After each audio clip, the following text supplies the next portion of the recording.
Test 3, Section 1. You will hear a science student inquiring about English courses at a university language centre. You now have 30 seconds to read questions 1 to 7.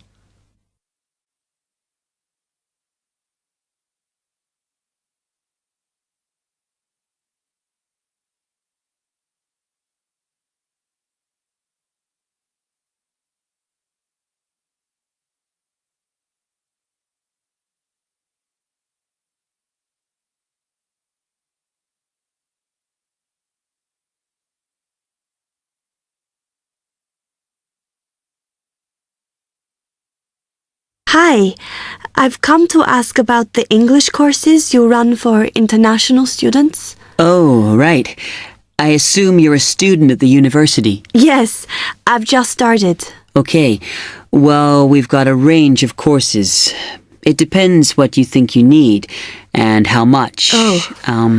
We can't run everything at the same time, though. So, for example, in this first term, we are just doing a writing course. I see.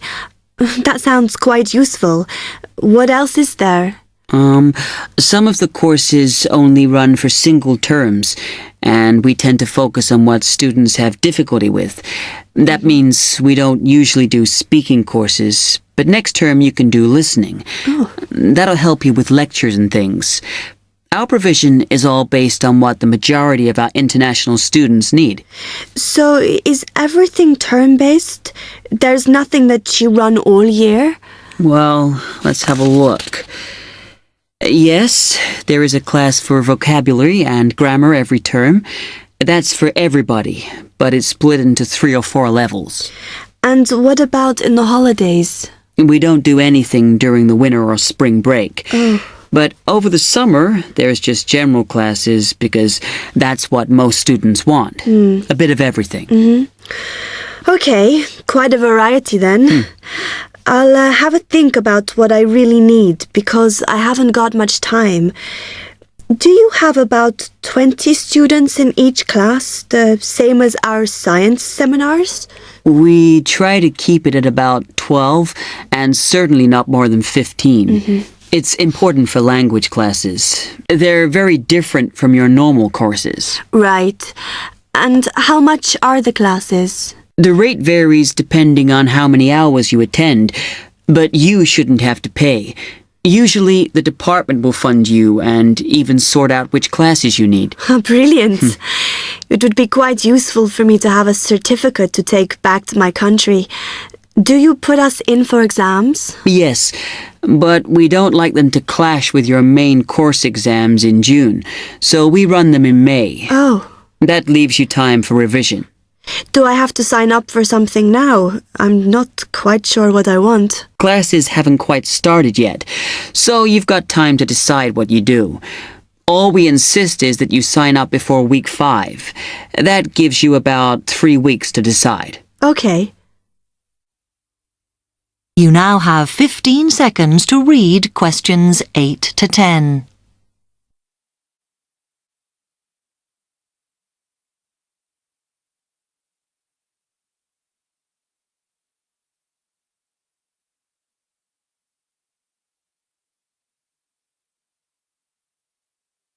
Then, when you've made up your mind, you need to come back here to the administration office to enroll. What do I need to bring with me when I enroll? My identity card, I guess. Yes, or your passport. Then you'll be given a registration form, which you'll have to show to the teacher when you have your first class. Okay. And should I ask my tutor about which classes I should do then? Yes. Then you get a note from him and give that to the desk when you register. Can I use the computers here as well? Yes, you'll be given a password when you go to your first class, so remember to bring a disk with you to save your work on, as you won't be allowed to save it on the hard drive. Okay. Will I need anything else? Dictionary? We've got loads of those here that you can borrow, but you'll need a notebook as we don't provide paper or files. Okay. Thanks.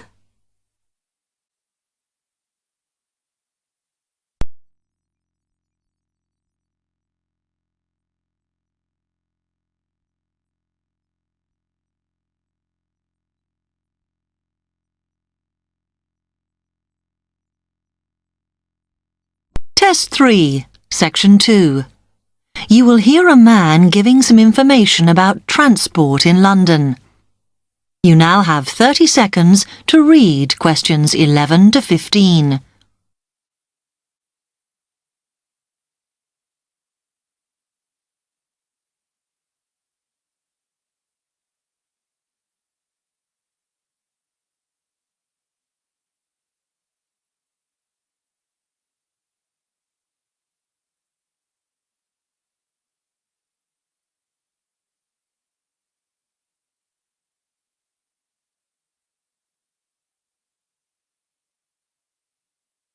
Hello, can I help you? Oh, yes.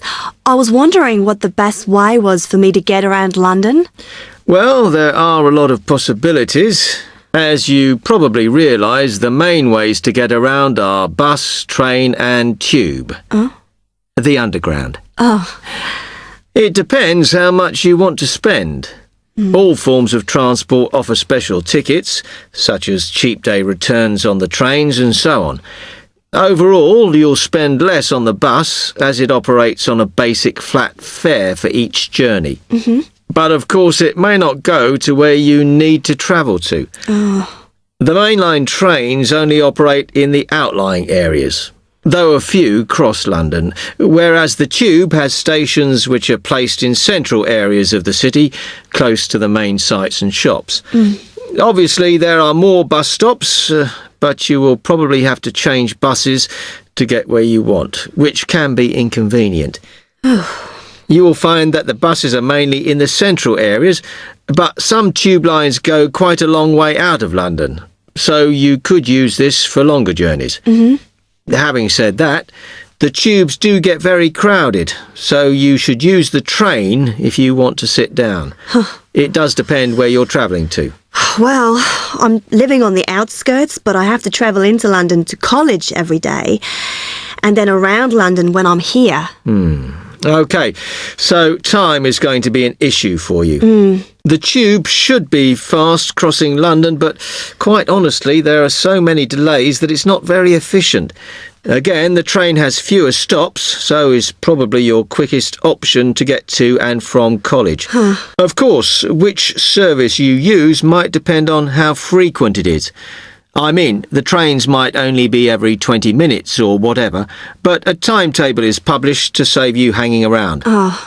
There are a lot of tube trains at busy times of day, but fewer at other times, whereas the buses run every 5 minutes through most of the day, and there are night buses.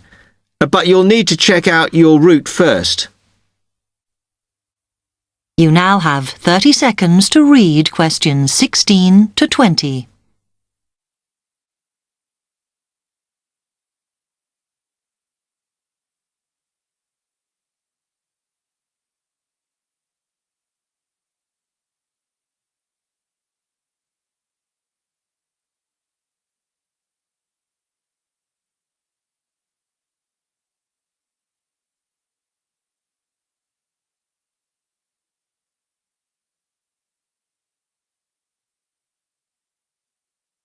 OK, thanks.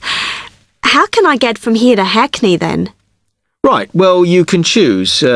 We're here at the information office, OK? Now, next to us, on the corner of the High Street and Sweet Street, is the bus stop, opposite the bank. The bus goes all the way to Hackney, but it is a very indirect route, so it could take ages. If you want to take the train, walk down the High Street towards the city. Go past the bank, and on your left is the station, just before you get to the post office. There's a mainline service to Hackney Wick, so if you need to get into the centre of Hackney, you may need to pick up a bus when you get there. Opposite the post office, on the corner of Hart Lane, is the tube entrance. You'll see the big signs. That's probably the best way to get there, though you may have to change. It's probably best if you go and get a travel card first. To get to the ticket office, you go out of here onto the High Street. Then turn into South Street, and the ticket office is on your right opposite the cinema. Of course, you may decide it's quicker to take a taxi. But it's a long way, so I think it'll be very expensive. If you do want to get a cab, then the rank is outside here, just opposite the office.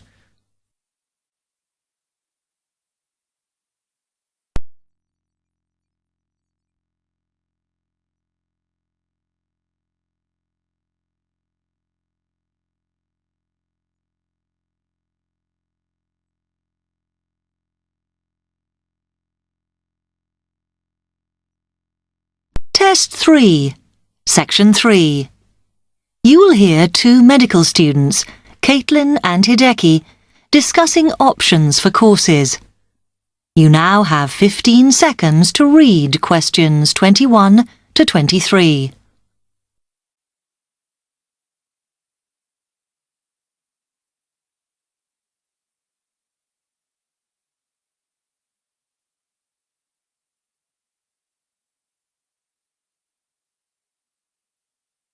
Hi, Hideki. How are you? Fine. I'm glad I bumped into you. Have you got 5 minutes to sit down and discuss our extra course options for next term? Yeah, sure. You mean the support courses for our modules? Yes. We've got 3 choices, and I'm not sure which would be best for us to do. Let's have a look. Yeah, we could do science and ethics. Sounds quite interesting. Yes, but I think we should be thinking what we get out of each course. So, science and ethics, there's a lot of reading and research to do. And I don't think it comes up in the exams, does it? I'm not sure. Oh, I see we have to do assignments and we get our score from that. But what it would do is to force us to get better at doing essays and reports. You know, organizing them and using the right kind of language. Might be worthwhile. Yeah, you're right. An alternative is the pharmacology prelim course. Oh. I think it's in case we want to go on to transfer to pharmacology at the end of the year, because lots of students do. So it depends what we want to do in the future. But apparently, they send you off to find out about various companies and the differences between their products. It would give you lots of practice in investigative studies and analysis. I think I'd quite enjoy that. Yes, I see your point. Then the other option is reporting test results. Sounds a bit boring. Not sure why they have a separate course just for that.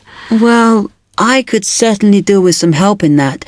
Because if you go out into industry, that's what you'll spend most of your time doing. So it's got a very practical application.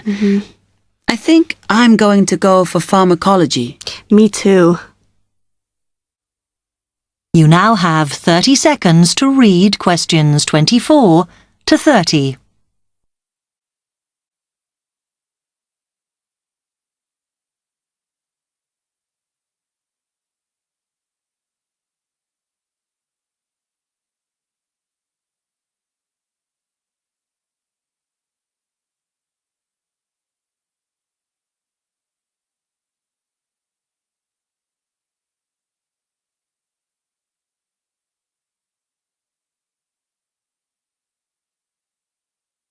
So let's have a look at it in more detail. Oh, goodness. If we do pharmacology, then we have to do a supplementary maths course. Oh no, that's not fair. Mind you, I think I need it. Does that mean we have twice as many lectures? No, this maths is only a short course. The chemistry department are responsible and they do it in the 3rd term. So we've got all next term to settle into the pharmacology bit. I find the tutor makes a real difference. Some of them make chemistry so easy, and some of them I can't understand at all. Like that one we had from Oxford University. Mind you, the one on this course should make sense because he's a lecturer who's coming in for a few weeks from industry. So at least it'll be linked to the real world. Yeah. The project we have to do on this pharmacology course is huge, and it doesn't give us much time.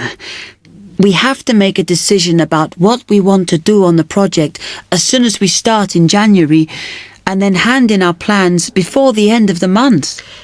doesn't give us much time to sort out what's possible or not. I mean, doesn't the scale of our project depend on what resources we can have? Like what equipment we can use? I suppose so, though I think there's plenty available. For example, it says that if we need to do any experiments, then we can use all the equipment in the new lab, as long as we book it. Oh, okay. It's slowly beginning to take shape for me. I think it'll be a good course. I'm just worried that I get enough support to do it. I think you'll be okay. And the tutors are always available if you get stuck. Actually, it says that if you're not sure, then in December, they'll be running 1 or 2 additional seminars. So I might go to those. Actually, what's quite interesting is that at the end of the course, when our project is completed, then we have to do a presentation on it. Oh. I think that's quite good practice. A bit scary, though. Well, it shouldn't be too bad, as they say that we can do it in pairs. Spread the load, as it were. Good. I have done presentations before, but I'm always very nervous. And is the presentation what we're assessed on, then? Let me look. It says that we have an interview and we get a mark for the whole course depending on how well we do in that. Oh, right. Okay, so I don't...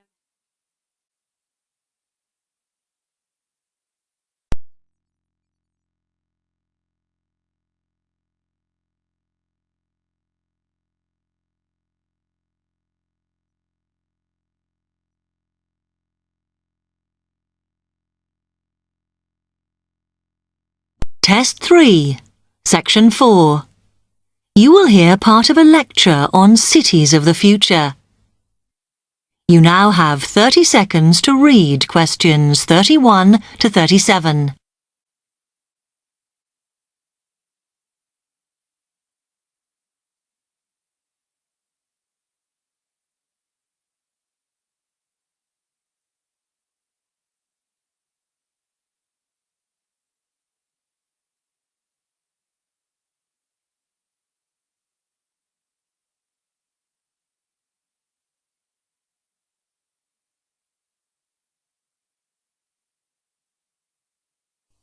Okay, we've been looking at how societies will develop in the future and at the increase in the size of cities. So I want to talk to you today about the key considerations in these cities of the future. There are 3 key elements I want to look at, and these are the new features they will have, issues of size, and the main problems to be considered. First of all, individual transportation will be a big factor in these new megacities as public transport becomes unmanageable. There'll be a huge rise in the use of segways, which are personal transporters like motorized scooters. As a result, and partly also to reduce pollution, roads will be altered so that they are narrower and will take up less of a city's space than they do currently. Naturally, this is a major change to the infrastructure, and something that may hinder it is the huge amount of investment it will require. The next thing is, what is going to happen to the commercial areas? We do not want these to become even larger concrete jungles than they are at present, so we have to look at design.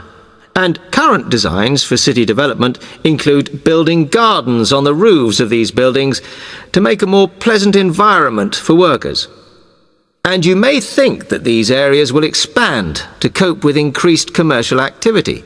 In fact, the prediction is that they will cover 1/5 of the area that they do at present as we build upwards. The exception to this is shopping centres, which we predict will expand with more and more temperature-controlled malls. What may cause difficulties is that the superstores will be confined to the outer edges of the city, as they will be too big to fit into the new malls. Then, of course, there are the residential areas, and these will undergo their own changes.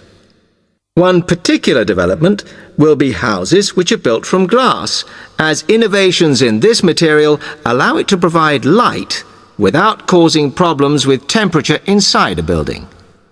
The residential areas will not be allowed to expand without limit, as happens in some areas at present, and their size will be restricted to a population of 15,000.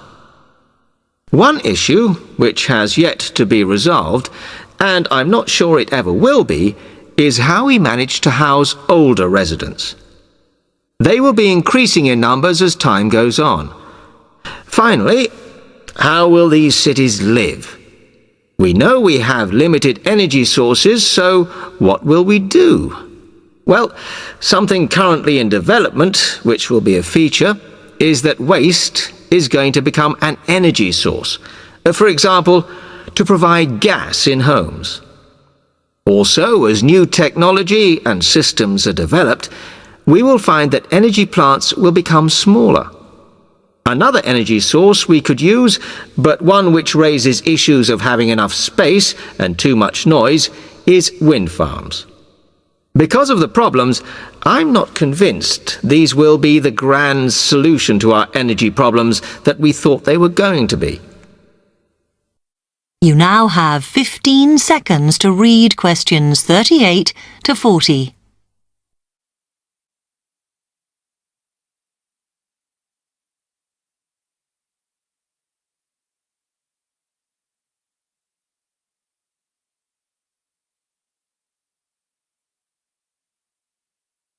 Now, moving on to looking at the social aspect of cities, we need to look at housing and how people will live.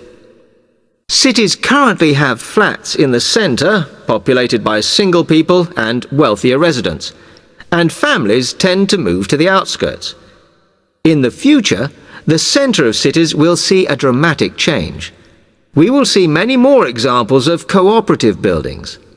This is where people join together to form a company that owns the building they live in.